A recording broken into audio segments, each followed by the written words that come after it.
Hey everybody, Rob Maurer here, and I guess it's award season because today we are yet again talking about another Elon Musk award, actually a couple of them. After, of course, yesterday we had discussed Musk's interviews at the acceptance of the Axel Springer Award. We also have some news on the progress at Giga Berlin, and then an update on the situation with Volkswagen and Herbert Diess, and sort of the saga that's going on there. Quick look at Tesla stock on the day today, down 2.7% to $568.82. That compared to the NASDAQ slightly down, not even 0.1%. And then checking in on volume, about 45.1 million shares traded hands today. So that was about 70% average. And yeah, I'm going to round that up just to annoy some of you. But to me, the volume still seems, relatively low. Seem to be kind of settling in there around that 40 to 50 million shares per day. All right, so after accepting the Axel Springer Award yesterday, Elon Musk today has been named the recipient of Fortune's Businessperson of the Year 2020 award. This is actually the second time he's won this award, the first time being back in 2013, which I think if you look at Tesla's stock price, both of those years kind of make sense. So with this award, Fortune has done a lengthy profile on Musk with a few interesting quotes that we'll talk about here, but just as a synopsis, Fortune writes, quote, "Is there anything Elon Musk can't do? The 49-year-old Tesla and SpaceX CEO and Boring Company, Neuralink, and OpenAI co-founder, Few, has seemingly defied gravity this year, transforming his Silicon Valley electric automaker into one of the world's most valuable companies and elevating his Los Angeles area rocket manufacturer to new heights, including successfully sending humans into orbit from the US for the first time since NASA quit doing so in 2011, end quote. In the more detailed profile, they go through, all the stuff that we would know about Musk, the combativeness with the SEC, that whole thing, his use of Twitter, his stance on COVID, the successes of Tesla and SpaceX this year. But the most interesting part of the profile, and something that's a bit new to us, is they did a ton of interviews for this profile. They spoke with people who have worked with Musk, who are competitors, just CEOs in general, and they say, quote, "Ask chief executives in any industry which CEO most inspires them, and far and away, it is Musk's name that most often crosses their lips. They say Elon Musk is the Rocket Man, the Iron Man, the savior of the sins of a fossilized auto industry. He is an ambition-emitting entrepreneur who has enough executive aptitude to make the impossible possible. He is a designer, a technologist, and a renaissance man without peer. He is a turnaround artist with astonishing verve and little apparent fear," end quote. Now, I'm not sure that the other CEOs would have stated it as eloquently as Fortune has written it here, but clearly there is just a ton of respect there from Musk's executive peers. I'm not sure if we wind the clock back even 12 months, if that's necessarily the case. Fortune does, however, continue on to say, quote, "Yet, ask executives which CEO vexes them the most, and Musk's name is first again. To some, he is a con, a bully, a toxic male messiah who can't take criticism. To others, he is a hypocrite, a fake, a reckless distraction, unfit to lead us into the future. Musk is a taskmaster who plays fast and loose with the rules. He's a homeless billionaire who takes us all as fools," end quote. I think that's the essence of the story, right? It's been polarizing, whether you're looking at Elon Musk as a person, whether you're looking at the companies. You've got Tesla versus Tesla Q, you have Tesla investors versus Tesla shorts.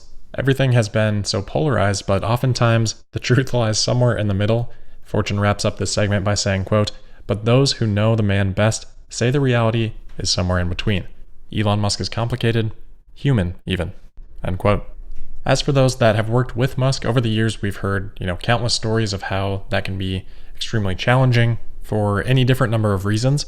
But Fortune, talking to employees, writes, quote, "And yet, in interview after interview with employees who used to work for Musk, not one said they regretted having joined any of his companies," end quote.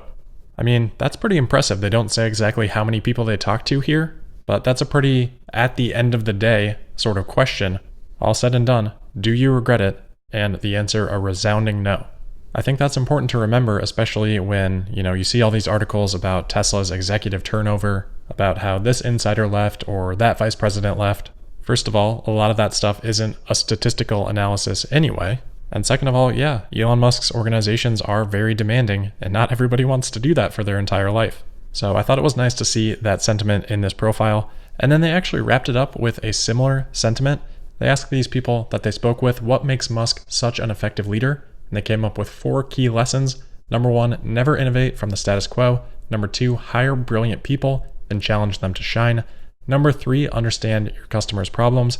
And interestingly here, number 4, manners matter.